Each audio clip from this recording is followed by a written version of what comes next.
Brought to you by Infinix.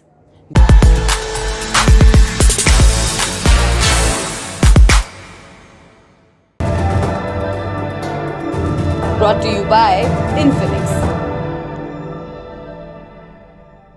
एक जमीन का टुकड़ा है गोवा से थोड़ा बड़ा। ये टुकड़ा जितना खूबसूरत है उससे कहीं ज्यादा हिंसक भी। इसकी वजह से दो पड़ोसी देश बरसों से एक दूसरे की जान के दुश्मन बने हुए हैं। मामला यहीं तक होता तो कोई बात नहीं, मगर गेम इससे कहीं ज्यादा बड़ा है। इसमें रूस भी है, तुर्की भी है और कुछ पश्चिमी देश भी हैं। ये कहानी अजरबैजान और आर्मीनिया के बीच फंसे नगोर्नो कराबाख की है, जहां पर एक बार फिर से युद्ध की तैयारी शुरू हो गई है। 3 बरस पहले हुए युद्ध में लगभग 10,000 लोग मारे गए थे, लेकिन मामला नहीं सुलझा। तो आज के शो में हम जानेंगे नगोर्नो कराबाख की पूरी कहानी क्या है और इस गेम में रूस और तुर्की क्या कर रहे हैं। नमस्कार, मेरा नाम दिव्यांशी सुमराव है। आप देख रहे हैं लल्लन टॉप का अंतर्राष्ट्रीय प्रसंगों से जुड़ा रोजाना का कार्यक्रम दुनियादारी।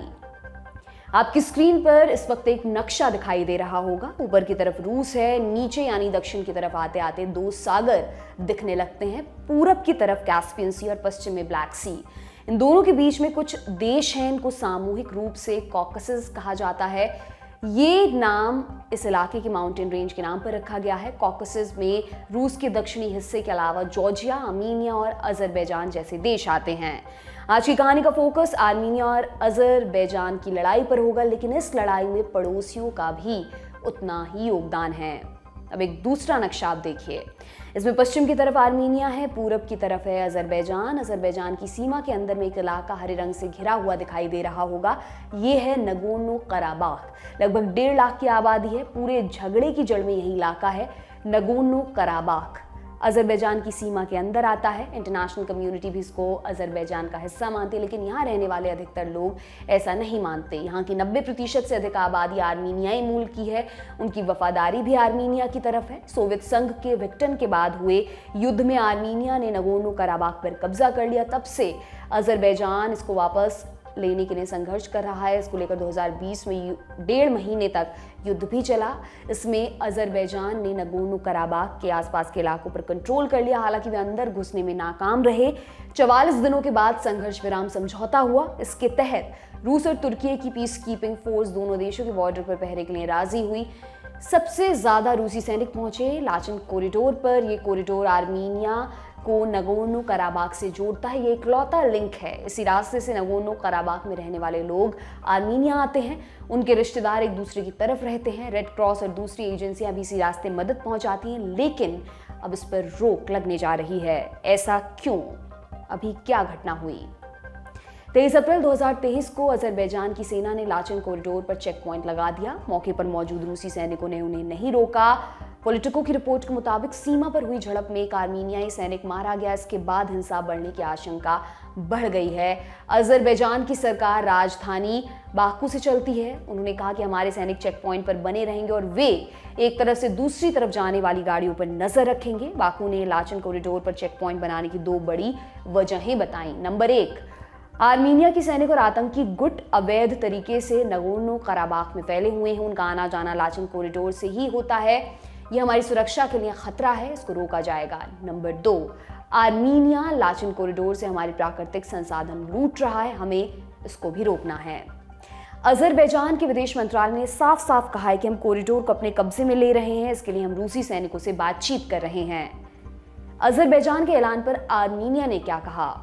उसने कहा यह फैसला 2020 के संघर्ष विराम समझौते का उल्लंघन है। उनका कहना है कि तब अजरबैजान ने लाचिन कॉरिडोर के दोनों तरफ सेफ ट्रांसपोर्ट का वादा किया था, वो वादा तोड़ रहा है। ये इंटरनेशनल कोर्ट ऑफ जस्टिस के निर्देशों के भी खिलाफ है।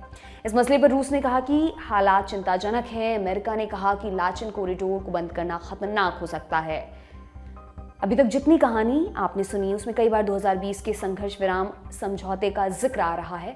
वो क्या है? जैसा कि हमने पहले भी बताया, नगोर्नो कराबाख का इलाका अजरबैजान की सीमा में है, लेकिन वहां पर शासन चलता है आर्मीनिया के इशारों पर। और ये हुआ कैसे? तो साल था ये 1917 का। रूस में बोल्शेविक क्रांति हुई। उस समय आर्मीनिया और अजरबैजान दोनों ने आज़ादी की घोषणा कर दी। उससे पहले तक ये रूसी साम्राज्य का हिस्सा थे। उनकी आज़ादी कुछ ही समय तक कायम रही। लेनिन की रेड आर्मी ने बड़ी आसानी से इन इलाकों पर कंट्रोल कर लिया। लेनिन की मौत के बाद जोसेफ स्टालिन सत्ता में आया। स्टालिन के आने तक सोवियत संघ बन चुका था। सत्ता में आते ही उसने परिसीमन किया। उसने सोवियत संघ की सीमाएं निर्धारित करनी शुरू की। नगोर्नो कराबाख में रहने वाले 90% लोग ईसाई थे, जबकि अजरबैजान मुस्लिम बहुल देश था। इसके बावजूद स्टालिन ने नगोर्नो कराबाख को अजरबैजान का हिस्सा बना दिया। नगोर्नो कराबाख की जनता कभी अजरबैजान को नहीं अपना पाई। और फिर आता है 1980 का दशक।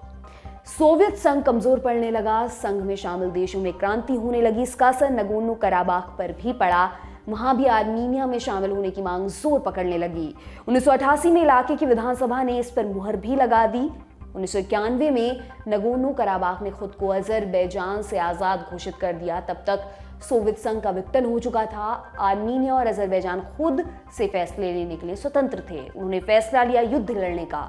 युद्ध 1994 तक चला। इसमें लगभग 30,000 लोग मारे गए, लाखों लोग विस्थापित हुए। 1994 में रूस ने दोनों देशों को मनाया, संघर्ष विराम हुआ। तब तक आर्मीनिया ने नगोर्नो कराबाख से अजरबैजान की सेना को बाहर निकाल दिया था और आसपास के इलाकों पर भी अपना कब्जा कर लिया था।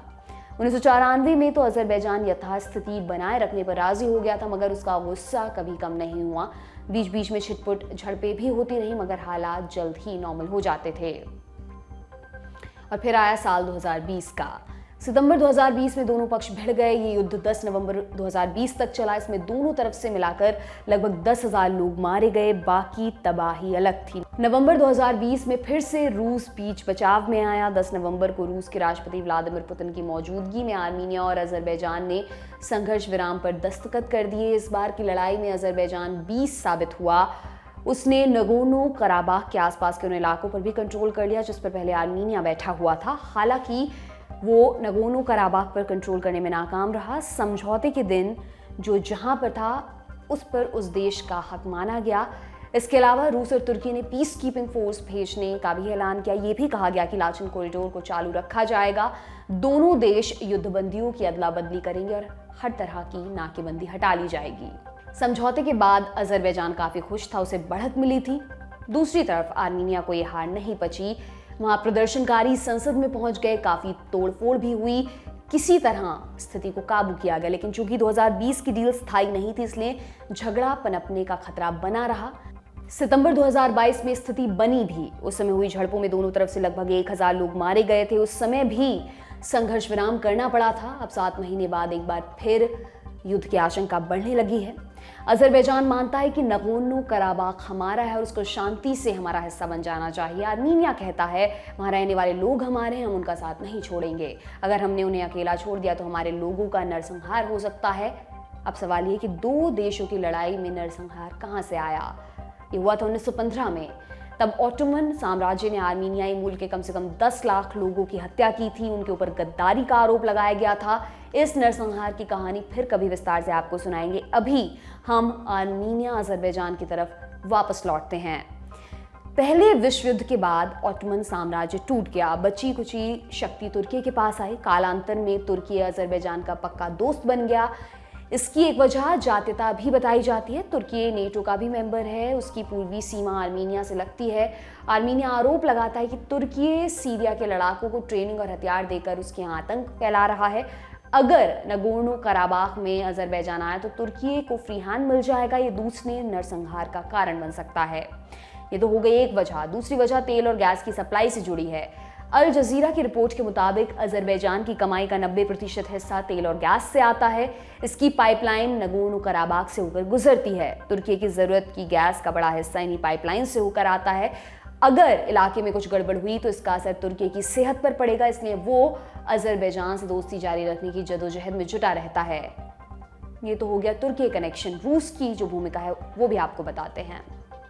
आर्मीनिया और अजरबैजान दोनों सोवियत संघ का हिस्सा थे। रूस के मौजूदा राष्ट्रपति पुतिन इस संघ को फिर से जिंदा करना चाहते हैं। इसके लिए उन्होंने दोनों देशों से संबंध बनाकर रखा है। हालांकि उसकी करीबी आर्मीनिया से ज्यादा है। रूस का आर्मीनिया में अपना मिलिट्री बेस है। Armenia Central Security Treaty Organisation का भी मेंबर है। इसको रूस की पहल पर 1992 में बनाया गया था, नेटो की तर्ज पर। CSTO में व्यवस्था है कि अगर एक देश पर हमला हुआ तो पूरे संगठन पर हमला होगा। ये नेटो के आर्टिकल 5 जैसा ही है, लेकिन 2020 में जब आर्मीनिया और अजरबैजान का वॉर हुआ था तब रूस उसके बचाव में नहीं आया था। इसके कारण आर्मीनिया उससे नाराज चल रहा है। साल 2022 में उसने अपने यहाँ CSTO की मिलिट्री ड्रिल आयोजित करने से मना कर दिया था। रूस का कहना है कि CSTO नगोर्नो कराबाख पर लागू नहीं होता। जानकार रूस के पीछे हटने की एक और वजह भी बताते हैं। अगर रूस ने आर्मीनिया की तरफ से लड़ाई की तब तुर्की दूसरी तरफ से आएगा, फिर रूस को तुर्की पर हमला करना पड़ता। चूंकि तुर्की नेटो का मेंबर है, ऐसे में युद्ध का दायरा काफी बढ़ सकता था और तीसरे वर्ल्ड वॉर की आशंका भी सच हो सकती थी।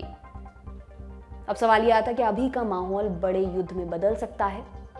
जानकारों का मानना है कि इसकी आशंका बढ़ रही है। पिछले युद्धों के दौरान संघर्ष विराम कराने वाला रूस यूक्रेन के साथ युद्ध में उलझा हुआ है। ऐसे में अमेरिका और दूसरे पश्चिमी देशों ने मध्यस्थता की पहल की है। आर्मीनिया और रूस के रिश्ते भी बहुत अच्छे नहीं हैं। कहा जा रहा है कि रूस के पड़ोस में एक और पावर गेम शुरू होने वाला है। फिलहाल उसकी दशा और दिशा निश्चित है। ये था हमारा बड़ी खबर सेगमेंट। अब सुर्खियों की बारी, जहां इकलौती सुर्खी अमेरिका से है। एक सेलिब्रिटी न्यूज एंकर की बर्खास्तगी ने हड़कंप मचा दिया है। एंकर का नाम Tucker Carlson. Channel Fox News. बर्खास्तगी की वजह साफ नहीं है। रिपोर्ट है कि कार्लसन से चैनल के मालिक रूपर्ट मर्डोक नाराज चल रहे थे। क्यों? क्योंकि कार्लसन ने नवंबर 2020 में डोनाल्ड ट्रंप की कॉन्स्पिरेसी थ्योरी को अपने शो में बार बार दिखाया था। ट्रंप ने वोटिंग मशीनों में हेरफेर और वोटों की चोरी के आरोप लगाए थे। ये आरोप बाद में गलत साबित हुए। इसके बाद वोटिंग मशीन सप्लाई करने वाली कंपनी डोमिनियन और स्मार्टमैटिक ने फॉक्स कॉर्प पर मानहानि का केस कर दिया। 18 अप्रैल को फॉक्स ने डोमिनियन के साथ सुलह कर ली। बदले में उन्हें लगभग 7,000 करोड़ रुपए देने पड़े। ये फॉक्स न्यूज़ की कुल कमाई का एक बड़ा हिस्सा है। वैसे तो फेक न्यूज़ फैलाने का आरोप कई और एंकर्स और मैनेजर्स पर लगा था, लेकिन सिर्फ कार्लसन को क्यों निकाला गया, इस पर बहस चल रही है। इस बहस के बीच एक और थ्योरी चल रही है। लॉस एंजलिस टाइम्स की रिपोर्ट कहती है कि कार्लसन की रुखसती एक प्रोड्यूसर के आरोप से जुड़ी है। प्रोड्यूसर ने कार्लसन के सेट पर सेक्सिज्म और तनावपूर्ण माहौल का आरोप लगाया था। फॉक्स न्यूज़ ने अपने बयान में कोई वजह नहीं बताई, बस इतना कहा कि चैनल और टकर कार्लसन ने अलग होने का फैसला किया है। इस खबर पर क्या रिएक्शन आ रहे हैं? टकर कार्लसन को धुर दक्षिणपंथी और उग्र एंकर माना जाता है। वो कॉन्स्पिरेसी थ्योरीज को फैलाने में भी अव्वल रहे हैं। उन्हें कई मौकों पर अमेरिका के पूर्व राष्ट्रपति डोनाल्ड ट्रंप के साथ देखा गया। इसी वजह से ट्रंप की रिपब्लिकन पार्टी के नेता कार्लसन की बर्खास्तगी से सदमे में है। ट्रंप के बेटे ट्रंप जूनियर ने ट्वीट किया, कंफर्म हो चुका है, टकर कार्लसन को फॉक्स न्यूज़ ने निकाल दिया है। मुझे विश्वास ही नहीं हो रहा। रिपब्लिकन पार्टी के कई और नेताओं ने भी इस पर चिंता जताई है। वहीं जो बाइडेन की डेमोक्रेटिक पार्टी के नेता इस खबर से खुश नजर आ रहे हैं। अगर मार्केट की बात करें तो कार्लसन के निकाले जाने के बाद फॉक्स कॉर्प के शेयर्स के भाव 3% तक गिर गए। अब टकर कार्लसन आगे क्या करेंगे? कुछ लोगों का कहना है कार्लसन के करियर का अंत है। वो अपने पीक पर थे, फॉक्स में काम करते हुए सबसे ज़्यादा रेटिंग लाने वाले एंकर बने। अब उन्हें वैसा कोई प्लेटफॉर्म नहीं मिलेगा। इस सब के बीच 3 चैनल्स ने उन्हें अपने यहाँ काम करने का ऑफर भी दे दिया। ये चैनल है न्यूज़मैक्स, वन अमेरिका नेटवर्क और रशिया टुडे। कार्लसन के पास अपना वेंचर शुरू करने का भी मौका है। अब देखना दिलचस्प होगा कि वो किस तरफ जाते हैं। उनके अगले कदम पर कईयों की नजर बनी रहेगी, हमारी भी। आप बने रहिए लंदन टॉप के साथ। आज का दुनियादारी यहीं पर समाप्त होता है। कल फिर आपसे मुलाकात होगी, इसी उम्मीद के साथ विदा लेती हूँ। शुक्रिया, शुभ रात्रि।